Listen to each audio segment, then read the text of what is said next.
안녕하세요. 김성길 목사와 함께하는 천국의 이정표, 오늘 5번째 시간이 되겠습니다.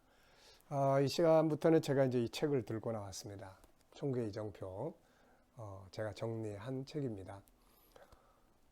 가능하시면 이 책 함께 보시면서 또 정리해 나가면 좋을 것 같습니다. 우리가 지난 시간에 이제 다니엘서의 구조에 대해서 살펴봤어요. 그리고 다니엘서의 배경을 우리가 봤습니다. 그 다니엘서 역사는 아담에서부터 출발하기 때문에 이미 여기서부터 출발을 쭉 해왔죠. 여기서부터 이렇게 출발 쭉 해왔는데, 이 다니엘서에 계시받은 배경은 바로 이 바벨론이라는 제국이 세계를 통치할 때 받은 것이죠. 자, 이제 여기서부터 2장, 7장, 그 다음에 8장, 9장, 10장, 11장, 12장, 이게 이제 예수님 재림하시고 하나님 나라가 임해서 성도들이 하나님의 나라를 얻는 바로 그때까지의 이제 역사입니다. 그래서 이제 제일 이 7장 중에, 그래서 2, 7, 8, 9, 10, 11, 12, 나머지 이제 5장은 신본주의 백성들이 인본주의 국가에 가서 그들을 무릎 꿇게 했던 위대한 승리의 이야기라고 말씀드렸어요. 자, 그러면은 이 시간에는 먼저 2장을 우리가 살펴보도록 그렇게 하겠습니다. 다니엘서나 요한계시록 이런 책들을 많이 읽어주시면 이렇게 말씀을 들을 때 빨리빨리 잘 이해할 수가 있습니다. 그렇지 않으면 저게 뭔 소리야? 못 들어본 소리인데, 이렇게 되면 이제 또 헷갈리기 시작을 하는 거죠. 다니엘서는 이제 앞서 말씀드린 것처럼 모든 이정표의 첫 번째로 공부를 해야 되는 이제 그런 책입니다.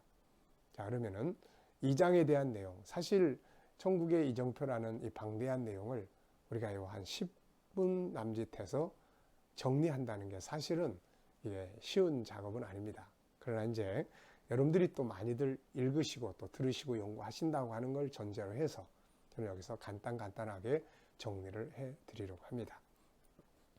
자, 다니엘서 2장을 한번 그러면은 이제 펼쳐 보겠습니다. 성경을 펼쳐 보셔도 되고 그냥 들으셔도 되고 또 이 책을 보셔도 되겠습니다. 다니엘서 2장은 사실 느부갓네살이 하나의 꿈을 꿨어요. 꿈을 꿨는데 그 무슨 꿈을 꿨는지도 잊어버린 거예요. 그래서 온 나라에 뭐 점쟁이들 다 불러다 놓고 또 지식인들 다 불러다 놓고 내가 무슨 꿈 꿨는지 또 그 꿈의 내용이 뭔지 그거 좀 해석해 달라, 이렇게 이제 이야기를 했죠. 근데 꿈을 알려줘야 그 꿈의 내용이 뭔지 해석해 줄 수 있는데 무슨 꿈을 꿨는지조차도 잊어버렸으니 이걸 누가 찾아줄 수 있겠어요. 이때 이제 늘 기도하고 살았던 그 다니엘, 죽음의 위기 앞에서 다니엘은 친구들과 함께 기도하기 시작을 하고 그 속에서 하나님의 계시를 봤죠. 그리고 하나님께서 그 내용을 알려주시게 됩니다. 여기서 다니엘이 발견한 게 하나 있어요.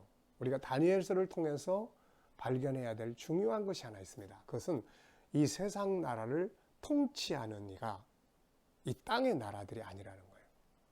바벨론 왕 느부갓네살이 세계를 지배하는 게 아니고 바로 하늘 보좌. 그래서 다니엘서에서 가장 중요한 건 다니엘이 본 하늘의 보좌예요.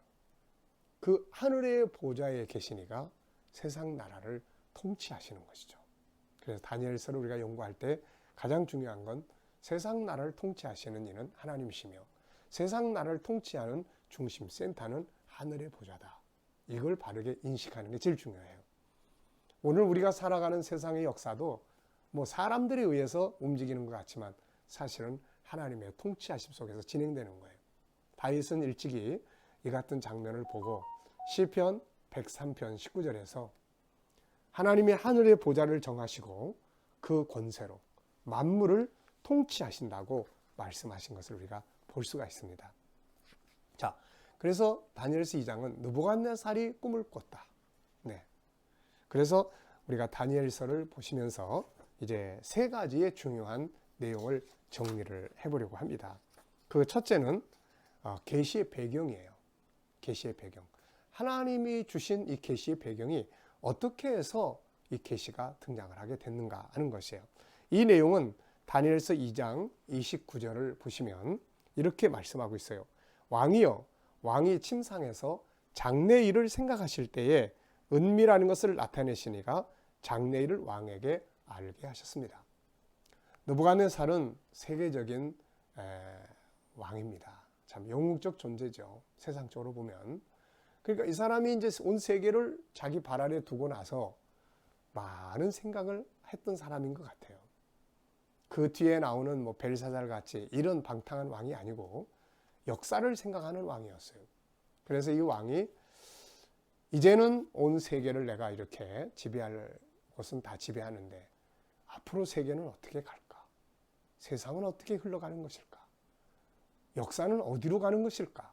이런 문제들을 고민하기 시작을 했던 거죠. 하나님은 항상 고민하는 자에게 알게 하십니다. 찾는 자에게 찾게 해주시는 거죠. 그래서 이 계시를 받게 된 것입니다. 그래서 우리도 항상 생각 많이 하는 사람들이 돼야죠. 그래야 숨겨진 답을 찾을 수가 있습니다. 그래서 역사를 생각하는 이 왕에게 하나님은 그 왕으로부터 시작해서 미래의 역사를 쫙 보여주신 거예요. 예, 미래의 끝은 어디입니까? 예수 재림하시고 하나님 나라가 이루어지는 여기까지의 역사의 과정을 쭉 보여주신 거예요. 그런데 이제 중요한 것은, 재밌는 것은 이 계시가 신상으로 보여졌다는 거예요. 신상, 머리, 팔, 몸, 그 다음에 종아리, 그리고 다리, 네. 그리고 발가락, 그리고 돌 하나가 이렇게 하늘에서 날아오더니 이거를 다 깨트리니까 발가락을 쳐버리니까 이게 다 무너져 버리는 거예요. 그리고 이 돌의 세계, 네, 바로 예수님의 재림과 하나님의 나라가 이루어지는 장면을 본 것입니다. 그러니까 뭐 어려운 거 하나도 없어요. 왜 신상으로 보여졌을까요? 그것은 이 세계가 우상의 역사를 가지고 있기 때문에 인류의 역사를 우상의 역사로 이렇게 보여주신 것이다, 이렇게 봅니다. 자, 그래서 먼저 다니엘은 이 왕이 꾼 꿈에 대해서 이야기를 해줘요. 꿈. 그래서 다니엘서는 대부분이 다 먼저 계시의 내용, 그 다음에 그 계시에 대해서 해석해주는 내용, 이렇게 이제 돼 있어요. 그래서 다니엘서를 가만히 살펴보면 어려울 게 없어요. 앞에서 계시를 설명하고 그 다음에 해석을 해주기 때문에 그렇습니다. 자, 그러면은 먼저 다니엘이 꾼 꿈에 대한 다니엘이 꾼 꿈에 대한 내용, 그 내용에 대해서 이야기하는 것이 이제 2장 31절로 31절로 그 다음에 35절까지예요.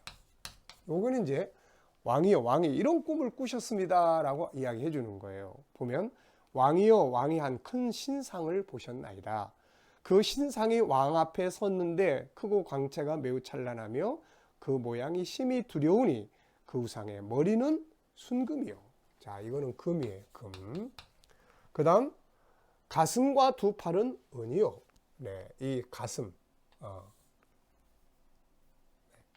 이 가슴과 두 팔. 이 부분은 이제 은이에요. 은.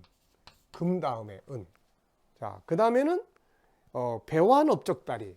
요 배 부분과 요 넓적다리. 여기는 이제 금, 은, 동. 네, 금은 동.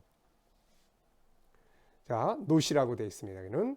그 다음에 이제 그 종아리는 여기는 이제 쇠예요. 쇠. 예, 철. 쇠. 자, 그 다음에 이제 밑으로 내려가면 이제 발가락이 나오는데, 예. 그 종아리는 쇠요, 그 발은 얼마는 쇠요, 얼마는 진흙이었다. 여기는 이제 쇠와 진흙이 다 섞여 있습니다. 이 발가락 부분. 그리고 이제 손대지 아니한 돌이 나와서 신상의 쇠와 진흙의 발을 쳐. 여기를 쳐버리는 거예요. 그러니까 이게 다 무너져 버리고 온 세계는 이 뜨인 돌, 이것으로 충만하게 되는 이런 내용을 본 거죠. 네, 어려울 거 없잖아요.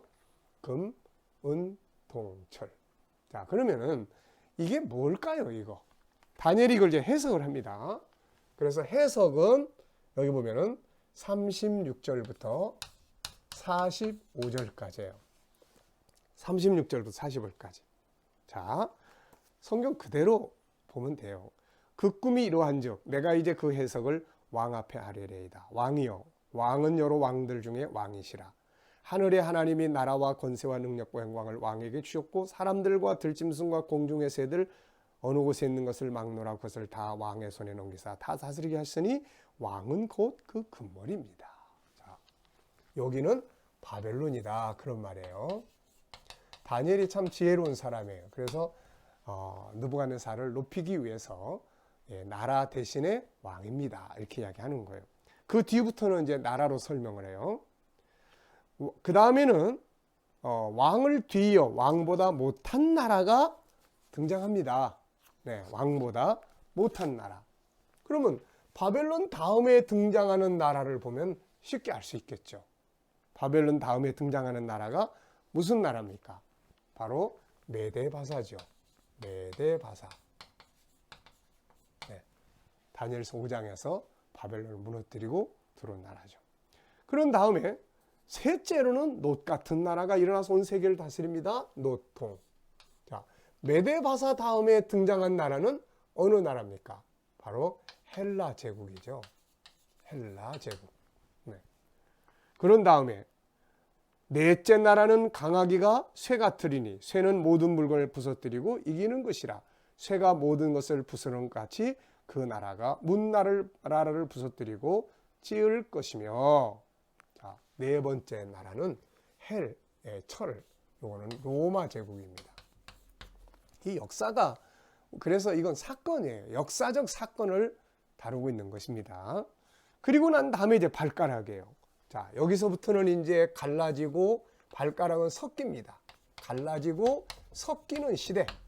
자, 요 시대가 지나고 나면 뜨인 돌. 네. 자, 그 다음에 쭉 읽어보시면 밑에 내려가면 그 다음에 이제 여러 왕들의 시대에 그 다음에 왕들의 시대에 하늘의 하나님이 한 나라를 세우시게 됩니다. 이것은 영원히 망하지도 아니할 것이요 국권이 다른 백성에게로 돌아가지도 아니할 것이요 도리어 모든 나라를 쳐서 멸망시키고 영원히 설 것이라. 네, 자 간단하죠. 왕이 본 건 이거예요. 내용은 바벨론, 메데바사, 헬라, 로마 그리고 로마 제국 이후의 시대. 로마 제국 이후의 시대가 지나면 뜨인 돌 예수님 오셔서 하나님이 세우실 영원하고 영원한 나라가 이루어진다는 것입니다. 오늘 우리는 어느 시대에 살고 있을까요? 자, 바벨론 시대입니까? 메데바사입니까? 헬라입니까? 로마입니까? 아니죠. 지금 우리는 로마 제국이 무너지고 나라가 갈라지고 또 갈라지고 갈라지면서 발가락 시대를 우리는 지금 살아가고 있습니다. 그리고 난 다음에 주님 재림하시고 하나님 나라가 임하게 되는 것이죠. 자, 이 시간에는 전체적 흐름을 보시고 다음 시간에는 이 부분에 대해서 발가락 시대에 대해서 정리를 해보겠습니다. 로마 제국 이후에 인류의 역사는 어떻게 흘러왔는지 그리고 오늘 역사는 어떻게 진행되고 있는지 이 부분들을 살펴보도록 하겠습니다. 오늘 말씀 여기서 마치겠습니다. 감사합니다.